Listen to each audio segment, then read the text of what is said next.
Հայաստանի հզորացման ուղղված առաջարկներն այս անգամ վանաձորցիներն են ձևակերպում։ Առաջարկ Հայաստանի նախաձեռնության անդամների այցի հասցեն այս անգամ Լոռին է, ուղերձը նույնը՝ լսել մարդկանց մեծ ու փոքր խնդիրները, քննարկել, առաջարկել լուծման ուղիներ։ Ինչպես եւ բոլոր բնակավայրերում Ստեփանավանում գոյություն ունի աշխատատեղերի լուրջ խնդիր։ Մարդիկ զբաղված են պոակներում, հողակներում եւ սպասարկման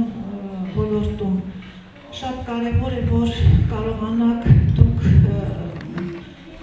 որևէ արդյունաբերություն կամ արտադրություն ստեղծեք, որպեսզի մարդիկ կարողանան աշխատատեղ ունենան, արժանապատիվ աշխատավարձ ունենան եւ չձգտեն արտագաղթել։ Շատ բաներ մենք կորցրել ենք։ Այդ հին, օրինակ, եթե Վանաձորը հայտնի քիմիական արտադրական համալիր է եղել, չէ, քիմիական մանրաթելի եւ քիմիական գործարան, որը այդ ամբողջ համալիրն է եղել Վանաձորի, որը այսօր փոշիացված է, չկա, որի կազմել եղել է Վանաձորի փոքրիկ ջերմային էլեկտրակայանը։ Վանաձորի շենքերը ավակները կհիշեն, այդ ջերմային էլեկտրակայանի հաշվին էին ջրուցումն այն։ Հնարավոր է, որ քիմիական համալիրը վերագործարկեն, ճիշտ չի լինի մասնագիտական առումով, որ ասեմ հիմա հնարավոր է մեծ ներդրումներ պետք կլինեն։ Չի կարա կառավարությունը ասի ստեղծում եմ աշխատատեղ, ինքը պետք է նպաստի, որ Ստեփանավանում աշխատատեղ ստեղծելը ձեռնտու ունի։ Եվ Ստեփանավանցի շատ գործարաններ, ձեռնարկատերեր կարծում եմ այդ տաղանդը շատերը ունեն, բայց այդ միջավայրը ուրեմն եթե չի ստեղծվում, ուրեմն ձևավորված չի այդ միջավայրը, եւ ոչ միայն Ստեփանավանում։ Կոնկրետ աջակցություն ապե, պետությունը ասի, քեզ տալիս եմ 0%-ով վար, այս փողը առ, հերթով ես քեզ ստուգելու եմ, թե փողը ինչի մեջ ես դնում։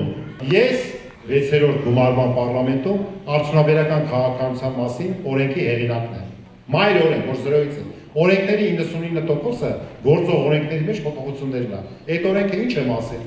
Պետք է Հայաստանում լինեն արդյունաբերական գոտիներ ու հնգամյա պետական ծրագիր։ Այսօր մեր պետությունը արդյունաբերության զարգացման ծրագիր չունի։ Այդ որ մենք ասում ենք սովետի վաղ մաստաճյուղեր են եղել, կարի ֆաբրիկաներ, տրիկոտաժ բան, դա եղել է պետական ծրագրով։ Հիմա սովետ չկա։ Պետական ծրագիրը, բայց դու պիտի ունենաս, Ֆրանսիան ամբողջապես պետական ծրագրի վրա է գործում։ Դա չկապ չունի սովետներ չլինելու է, որպեսզի մարդը իմանա իր համայնքում սենց աշխատատեղ առնելու։ Սա է ամբողջ խնդիրը։ Եղած աշխատատեղերում էլ վարձատրությունն է ցածր, այնքան, որ չի բավարարում անգամ մինիմալ կարիքներին։ Պետական համակարգում պաշտոնական միջին աշխատավարձը 260,000 դրամ է, մասնավոր հատվածում շուրջ 300,000, 300,000-ից մի քիչ ավել է։ Բավարար է, թե բավարար չի։ Էդ էլ բավարար չի, այս գնաճի պայմաններում։ Նվազագույն աշխատավարձը գիտեք, որ 75,000 դրամ, դրա մասին ընդհանրապես խոսք չկա, որ դա շատ հեռու է, կամ միջին թոշակը այսօր 50,000 դրամ է, նվազագույն թոշակը 36,000 դրամ է, միջին նպաստը 40,000 դրամ է։ Հեռու է, շատ հեռու է, աստղաբաշխական չափերով քաղաքացու նվազագույն կենսամակարդակը ապավելու համար, որովհետև նվազագույն կենսապահովման զամբյուղը 80-82,000 դրամ է, դե հիմա 36,000 դրամ, էդ էլ այդ 80-82,000-ը տենց ասելով է, դուք նայեք, որ ընդհանուր գների մեջ պարենային ապրանքների գները կամ առողջապահական ծառայությունների գները ինչ վիճակում է, անհնար է իհարկե, լուծումներ կա այս առումով, իհարկե լուծումներ կա, որն է լուծումը, սրա մասին շատ եմ ասել, այս երկիրը պետք է լուրջ տնտեսական աճ ունենա, Հայաստանում կա մոտ 700,000 աշխատող վարձու, դրանցից 400,000-ը ստանում են մինչև 200,000, բայց կարող է 200,000-ներ ստանում են 120,000, հիմա այդ փողով կարած դու ապրես ընտանիքը, չի կարող, հիմա ինչ անի, կոչվում է աշխատող աղքատ, աշխատանք ունի, բայց աղքատ է։ Վանաձորցիներին մտահոգում է նոր սերնդի կրթության զբաղվածության հարցը, առանց կրթված ու զարգացած սերնդի ասում են առաջընթաց հնարավոր չէ։ Գյուղական համայնքներում, գյուղական շրջաններում չկան այնպիսի ռեսուրսներ, որ գյուղացի երեխան կարողանա գնա եւ իր գյուղում ինչ-որ սպորտային համալիրում մասվի, սպորտով զբաղվի։ Ոչ մի դպրոց Հայաստանում չպիտի փակվի։ Ուզում եմ հստակ հայտարարել դրա մասին եւ խոսք տակ, որ քարոզելու եք այդ հարցը բոլոր հանդիպումներում ամենտեղ ամբողջ Հայաստանում։ Լիիրավ կիսում եմ ձեր հարցադրումը, որ դպրոց պետք է չփակվի։ Ուրիշ բան է, որ այդ շենքից վտարային դպրոցը դուրս գա, կողքը կամ մի քանի կիլոմետր այն կողմ գնա, որ սպասարկի։ Իհարկե գյուղերն որ 6 աշակերտ կա դպրոցում։ Պիտի պահենք դպրոցը։ Դպրոցը պետք է լինի։ Պետք է այդ 6 աշակերտի համար դու ջանքեր, իսկ ով է մեղավորը, որ 6 աշակերտա մնացել։ Եթե նույնիսկ մեկ երեխա կա ու կարիք ունի գյուղում կրթության, դպրոց չպետք է փակվի։ Դա բիզնես չէ։ Պետությունը չպետք է նայի դպրոցին կրթական համակարգին որպես բիզնեսի։ Եթե շահաբեր չէ, ուրեմն փակենք։ Տեսեք, մեր երկրում կան շատ մասնավոր, բավականաչափ մեծ բյուջեներ ունեցող մասնավոր դպրոցներ։ Եվ նրանք հարկեր են վճարում, շատ բարձր, մեծ ծավալի հարկեր։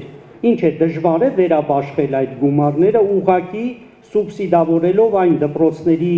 ենթակառուցվածքը, ջեռուցում, ջրամատակարարում եւ այլն աշխատավարձեր, ուսուցիչների եւ այդ խնդիրը լուծել ու փակել։ Զբաղմունք գրեթե չկա նաև մանուկների համար։ Հարակից Արջուտ գյուղից են խնդրի մասին խոսում։ Ունենք մանկապարտեզ, որտեղ աշակերտը սանը միջև հասնում է մանկապարտեզ, արդեն տունդարձի ժամանակն, այսինքն 9:30 դասերը սկսվում է, 1:30 ավարտում, դա կարելի ասել մանկապարտեզ չի։ Մանկապարտեզները հանրապետությունում պետք է անի ծրի։ Ծրի լինեն բոլոր մանկապարտեզները։ Դա ընդամենը 12-ից 14 միլիարդ դրամի պատմություն է։ Հիմա եթե ես վերցնում եմ $1 միլիարդ պարտք տարի, չեմ կարող 30-40 միլիոն դոլար ծախսեմ նրա վրա, որ մանկապարտեզները ծրին, իսկ ինչ սոցիալական էֆեկտ կտա դա մեր ընտանիքների, մեծ էֆեկտ կտա։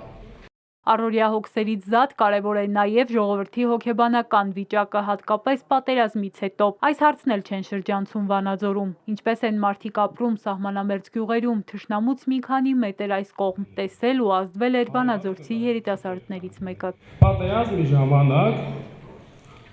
բոլոր սահմանամերձ գյուղերը մարդիկ ավելի ուրախ էին, քան որ այսօր խաղաղ պայմանը մարդկանց հետ խոսում ես։ Բոլորը հուսալքված են։ Հայ լինելու հիմնական առհավատչան եւ գրավականը մեր հայ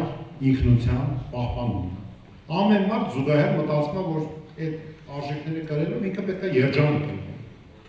Երջանիկ մարդ, երջանիկ ընտանիք։ Եվ ամեն մի ընտանիքի ու մարդու համար երջանկության բանաձևը ֆորմուլան տարբեր է։ Մեկը շատ տարվում է գիտությամբ, կրթությամբ, բանով սկսում է այդ, մեկը բիզնեսով է տարվում, իրան հետաքրքրում է մյուսին հետաքրքրում է ազդեցություն ունենա շրջապատի վրա, ազդեցիկ մարդ դառնա շրջապատում։ Դա մեկն էլ ուզում է այդ ամեն ինչը ունենա միանգամից, որը անհնար է։ Առաջարկ Հայաստանին ծրագիրը կազմված է լինելու բացառապես մարդկանց առաջարկներից, մարզային այցերը շարունակվում են ժողովրդի միտքը հասկանալու, ծրագիրը համալրելու ու նոր գաղափարները կյանքի կոչելու համար։ Էրմինե Ղարիբյան, Ալիսա Մելքոնյան, Հայկ Սուքիասյան, Էպիկենտրոն։